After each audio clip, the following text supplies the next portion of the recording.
Selamat pagi. Perkenalkan, saya Dior Manta Tampunan, BSN MCAT, sebagai dosen S1 Ilmu Keperawatan di Universitas Murni Teguh. Pada kesempatan ini, saya akan menjelaskan tentang mata kuliah Keperawatan Anak Sehat dan Sakit Akut yang saya ajarkan di Universitas Murni Teguh. Saya dipercayakan bersama dengan dua dosen lainnya untuk mengajarkan mata kuliah ini, dan saya dipercayakan juga sebagai koordinator mata kuliah Keperawatan Anak Sehat dan Sakit Akut. Di Keperawatan Anak Sehat dan Sakit Akut ini, saya membawakan 10 materi tentang konsep anak serta perawatan atraumatik pada anak, dan juga tentang ada masalah atau gangguan pada anak dengan sakit akut. Keperawatan anak sehat dan sakit akut ini dengan beban SKS 4 SKS, di mana mencakup 3 teori dan 1 praktik. Yang kami lakukan di Universitas Murni Teguh adalah 2 minggu sebelum perkuliahan dimulai, kami, terutama tim saya dari Keperawatan Anak Sehat dan Sakit Akut, akan membagikan rencana pembelajaran semester atau RPS kepada mahasiswa kami supaya mempersiapkan diri untuk mengikuti perkuliahan keperawatan anak sehat dan sakit akut ini.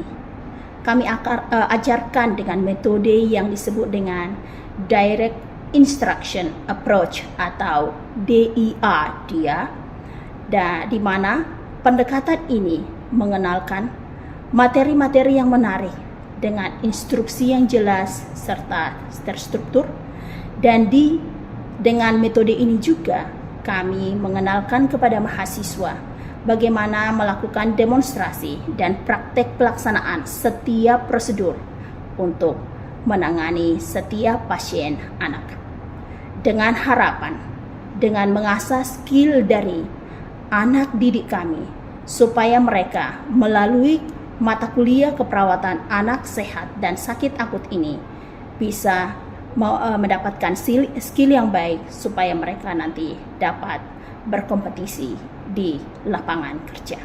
Saya juga melakukan penelitian dan pengabdian kepada masyarakat yang berbasis atau berhubungan dengan keperawatan anak, baik itu secara konsep, terutama tentang perawatan atraumatik pada anak.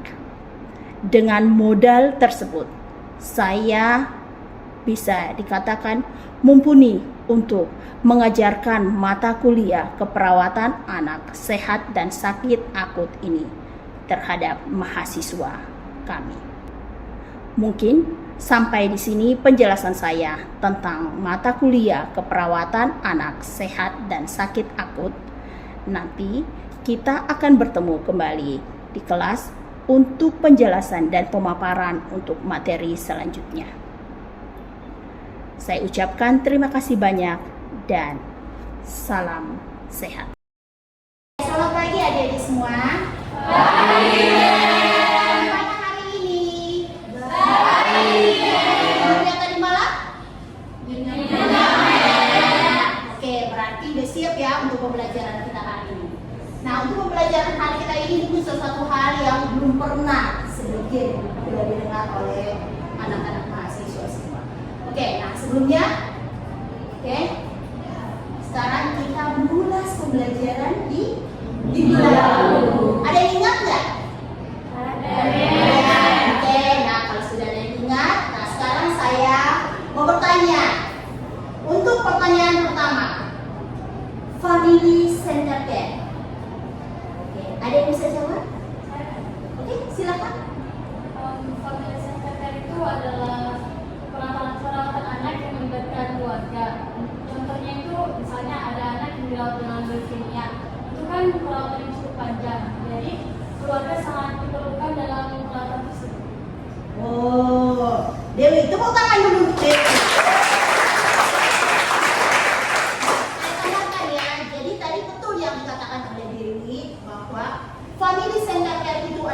adalah perawatan yang melibatkan keluarga. Contoh tadi sudah jelas diberikan contohnya anak dengan leukemia.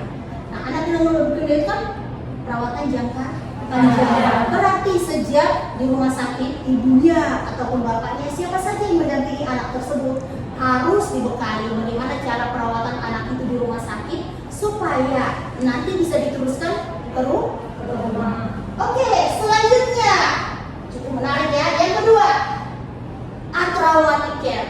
Ada yang bisa menjawab? Saya Oke, silakan. traumatik itu perawatan yang meminimalkan kejadian trauma pada anak. Contohnya, pada saat pemberian infus pada anak dipraktikkan dulu kepada bonekanya. Wow, good job. Tepuk tangan juga.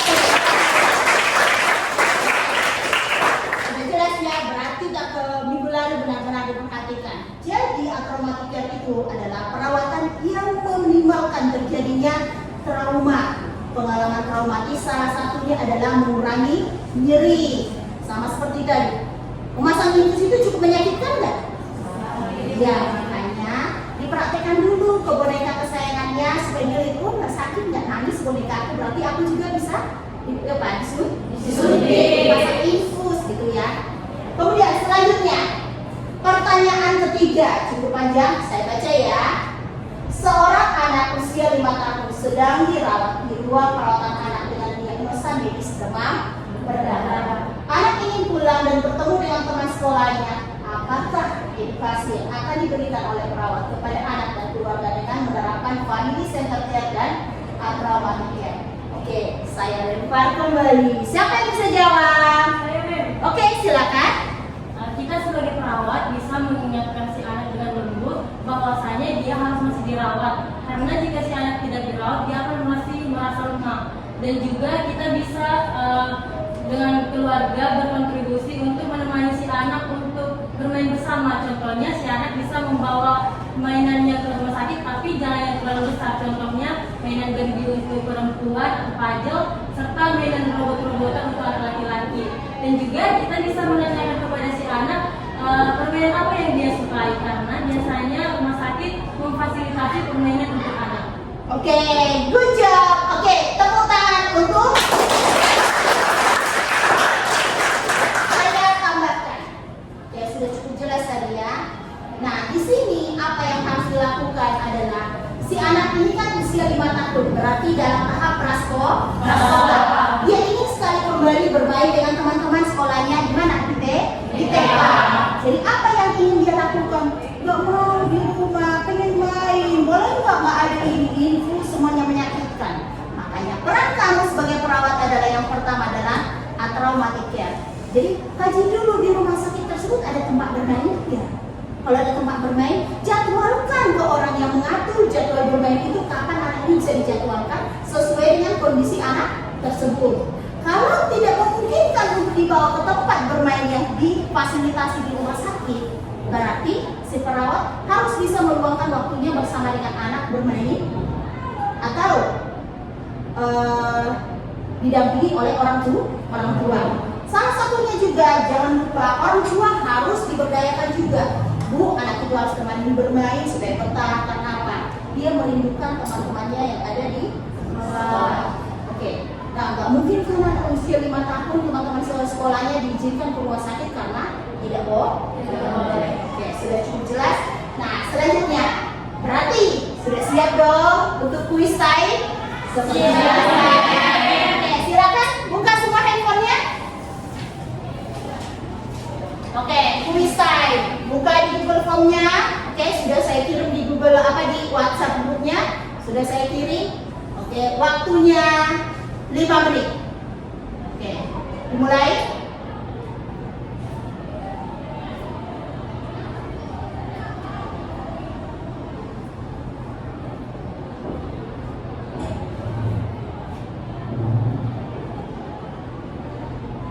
Oke, waktunya selesai. Silakan semua handphonenya ditutup kembali supaya konsentrasi untuk pembelajaran kita hari ini. Oke, selanjutnya adalah kita ambil absen. Saya absen dulu ya. Hari ini ada yang hadir, ada yang nggak hadir. Oke, di sini ada 24 orang di kelas ini. Tapi seperti ini Saya lihat nggak hadir semua. Coba. Yang pertama ini Dewi Valentina hadir? Oke. Kemudian Dina Silahkan? Selanjutnya Elsa Betua? Oke. Angel? Oke. Esther? Tidak ada ya? Berarti absen ya. Absen. Kemudian selanjutnya Ezra? Oke. Gabriela? Gita? Selanjutnya Leoni. Oke, Lisda, Marsita, Martinus. Oke, good job. Kemudian Mas Rina, Nursela, Ratna, Reva. Oke, selanjutnya Robita, Rosen, Sapna, Stella. Ada informasi dia sakit atau gimana? Tidak. Oke, selanjutnya Yohana, Yuniko. Oke, berarti ada 2 yang tidak hadir tanpa pemberi. Oke, kita lanjutkan. Kita lanjutkan. Sekarang apa yang kalian lihat di gambar ini? Gambar pertama. Siapa kira-kira yang bisa? Saya nih, Oke, silakan Martin. sepertinya bayinya sedang dimandikan di tempat mandi, tapi sepertinya bayinya sedang menangis. Sedang menangis ya? Ya. Iya, betul. Jadi dia menurutkan dan gini ya. Kayaknya dia sedang menangis, sedang menahan diri, nggak tahu ya. Oke, selanjutnya gambar kedua. Siapa yang bisa? Saya Oke, silakan Dina. pada gambar kedua itu juga seperti sedang mandi. Tapi kok mamanya masuk ke dalam bak mandi? Oh, belum pernah lihat ya? Belum. Oh, berarti yang lain sudah pernah lihat? Belum. Berarti ini baru pertama. Nah, inilah salah satu yang harus kita pelajari di hari ini. Salah satu metode memandikan dengan traumatic care. Oke. Kita lanjutkan. Oke. Capaian pembelajaran kita untuk hari ini adalah mengetahui apa itu memandikan, tujuan memandikan bayi baru lahir, kemudian metode memandikan apa saja yang bisa digunakan. Selanjutnya, di latar belakangnya dikatakan adalah transisi neonatus dari intrauterin ke extrauterin, karena di dalam rahim ibu itu hangatnya. Hangat. Suhunya 38 derajat Celcius ya. Berarti hangat sekali ya, kayak kompor gitu ya. Hangat sekali, adem dia. Tiba-tiba lahir ke dunia, di dunia mana ini terlalu dingin. Jadi inilah salah satu transisi yang menyebabkan si bayi tersebut stres. Kemudian stres yang berulang yang dialami oleh anak tersebut bila terjadi pada jangka panjang bisa menyebabkan otaknya juga terganggu. Kemudian yang selanjutnya adalah salah satu perawatan neonatus yang terabaikan dan traumatik adalah memandikan. Karena apa? Bayi belum bisa berkomunikasi. Komunikasi bayi belum bisa teriak, kamu menyakiti aku loh. Aku kedinginan loh, nyeri ini nggak bisa. Yang bisa dia lakukan hanya menangis. Nah, si tenaga kesehatan salah satunya perawat tidak peka bahwa bayi ini dengan cara menangis, apalagi menangis dia berapa lama gitu ya, menangis terus dengan kencang, tidak peka kalau bayi ini sedang menyuarakan hatinya, saya itu sedang kedinginan dan saya itu sedang nyeri, tolong saya ya. Nah, ini yang sering diabaikan oleh tenaga kesehatan.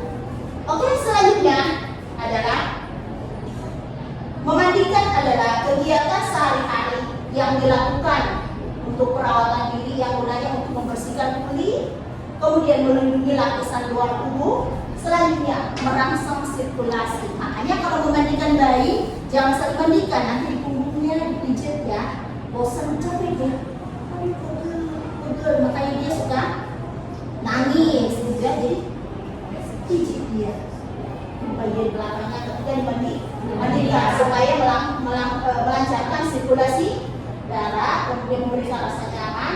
Nah, ini adalah menurut WHO tahun 2017. Selanjutnya, menurut rekomendasi WHO, mandikanlah bayi setelah 24 jam lahir. Tetapi bila mana ada faktor budaya, bayinya harus cepat-cepat dimandikan. Seperti contohnya keluarga begitu sudah lahir bayinya, kapan dimandikan? Kapan dimandikan? Boleh nggak dimandikan? Boleh. Tapi kapan bolehnya? 6 jam sesudah Bayi lahir. 6 jam sesudah lahir baru boleh dimandikan, supaya tidak terjadi hipotermia. Di zaman dulu apa yang dilakukan? Dibersihkan dengan baby oil, dimandikan dengan baby oil dengan harapan dia halal. Tapi tidak direkomendasikan lagi. Karena apa? Karena baby oil itu bisa menjadi koloni untuk mikroorganisme, menjadi tempat supaya mikroorganismenya itu bisa berkembang biak. Oke, selanjutnya tujuannya otomatis kita kenapa mandi sih? Oke, yang pertama kenapa kita perlu mandi adalah supaya mencegah infeksi dengan cara menghilangkan kotoran-kotoran yang menempel. Tapi ingat, ketika memandikan bayi baru lahir, jangan kayak pengen aja digosok terus supaya keluar itu semua. Karena ada di sana sebasius kayak gitu. Jangan. Pelan-pelan aja, gak usah terlalu buru-buru. Nanti juga sering dimandikan akan keluar. Kemudian selanjutnya adalah supaya memberikan pengalaman menyenangkan. Gimana menyenangkan kalau mandi dingin? Menyenangkan nggak? Contohnya anak-anak mahasiswa yang ada di sini, pergilah dulu ke daerah dingin, contoh di Prastani. Ketika dingin, menyenangkan nggak mandinya? Berarti harus mandi air hangat. Begitu juga pada bayi baru lahir. Kemudian selanjutnya memberikan stimulasi kinestetik untuk meningkatkan relaksasi otot dan terkoordinasi tubuh serta mengurangi nyeri. Kemudian apa saja metode memandikan? Yang pertama adalah sponge bath. Berarti dengan cara diseka, sponge diseka. Yang kedua adalah konvensional tap bath. Apa sih konvensional tap bath? Pernah nggak melihat bayi mandi di bak mandi? Pernah? Pernah. Pernah nggak melihat orang diseka?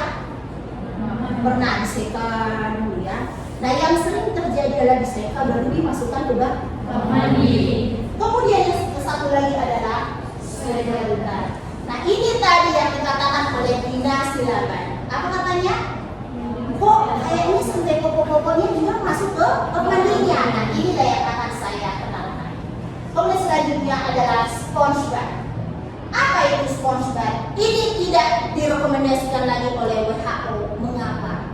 Karena bayi akan terjadi hipotermia, menangis yang panjang, bahkan sampai saturasi oksigennya pun menurun.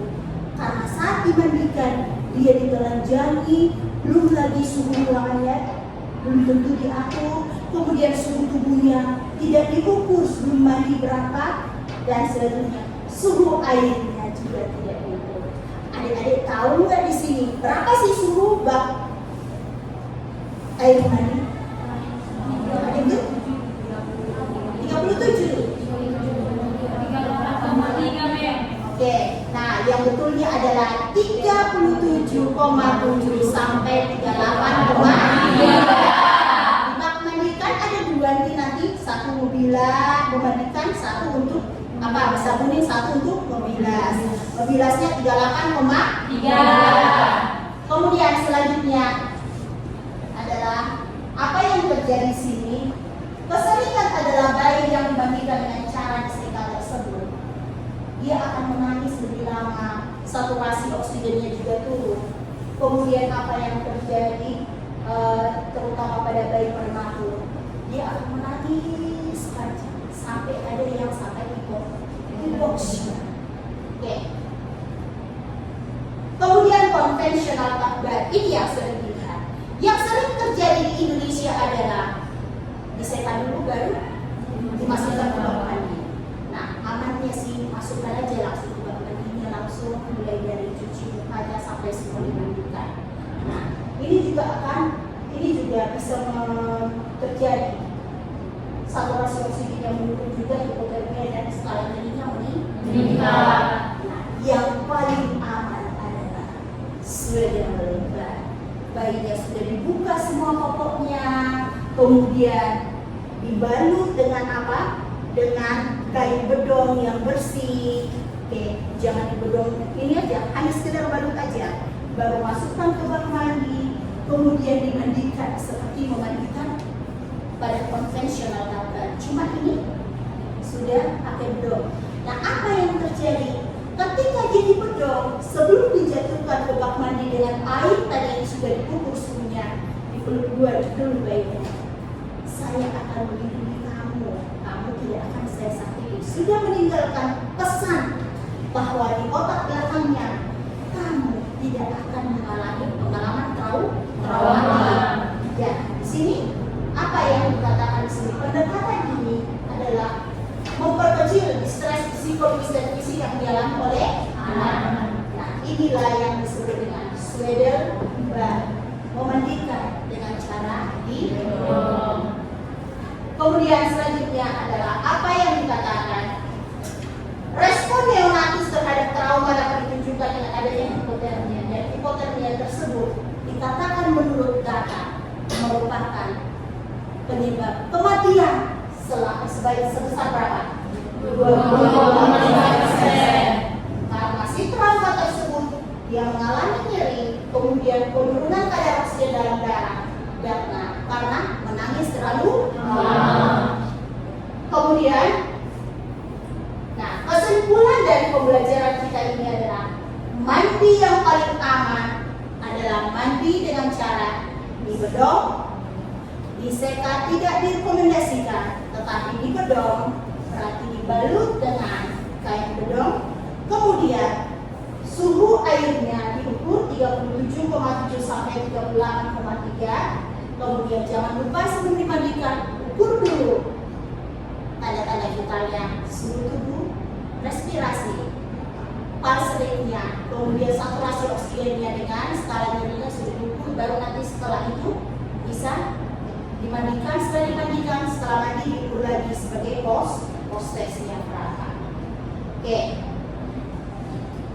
Nah, di sini ini referensinya. Oke, ada bisa dibaca nanti. Oke, sekarang ada pertanyaan? Ada yang mau bertanya?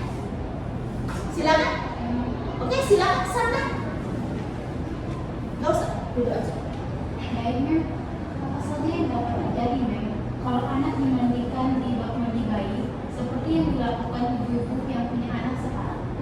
Oke, ada yang bisa menjawab? Saya, Mem. Oke, silakan Royana. Baik, Mem. Saya izin menjawab. Yang bisa terjadi pada bayi yaitu jika bayi dimandikan di bak mandi, bayi bisa mengalami hipotermi karena suhu air tidak diukur, Mem. Yang kedua itu bayi bisa hipoksia karena bayi terlalu lama menangis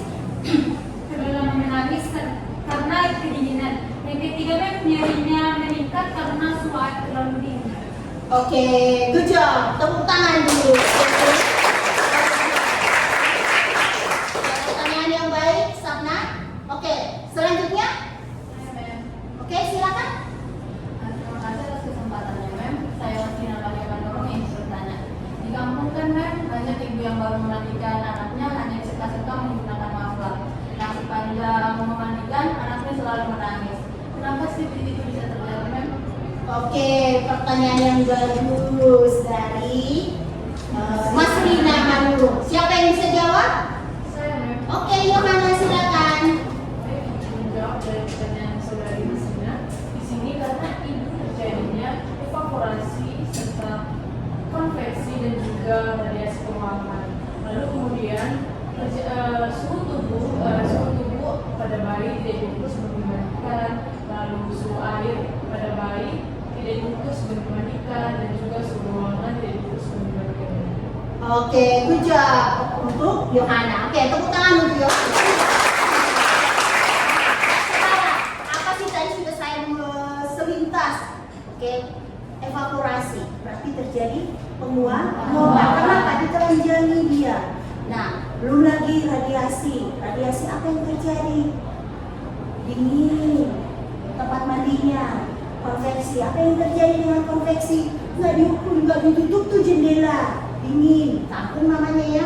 Pokoknya mandi aja lah.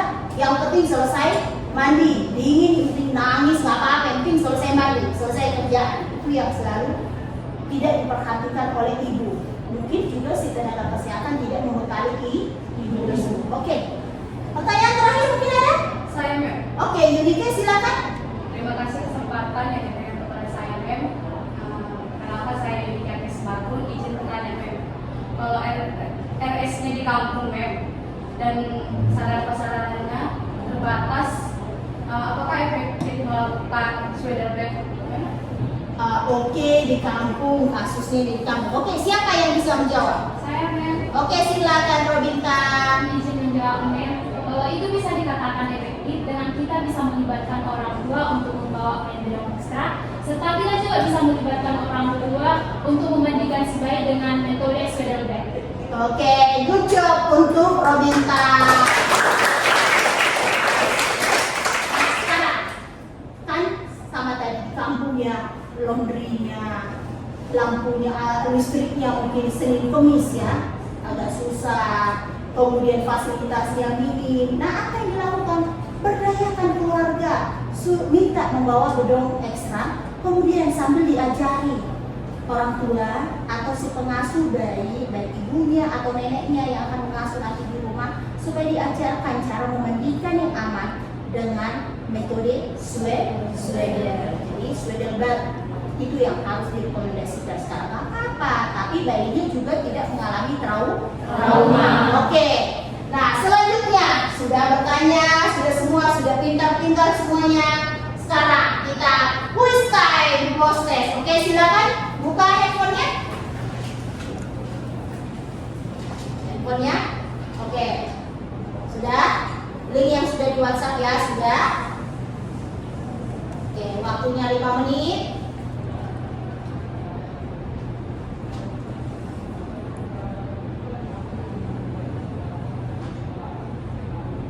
Oke, waktunya selesai. Nanti akan saya beritahu skornya berapa. Silakan. Oke. Kemudian pembelajaran kita untuk hari ini sudah selesai. Sekarang kita akan kontrak waktu lagi untuk minggu depan.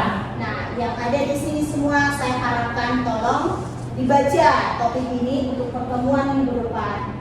Nanti PPT-nya akan saya bagikan ke grup, kemudian dibaca. Nah, minggu depan supaya sebagai bekal ketika kita akan belajar kembali. Oke, sudah jelas semuanya. Hari ini cukup menyenangkan belajar bersama anak-anak mahasiswa yang ada di sini. Tetap semangat belajar dan sampai bertemu di pertemuan minggu depan.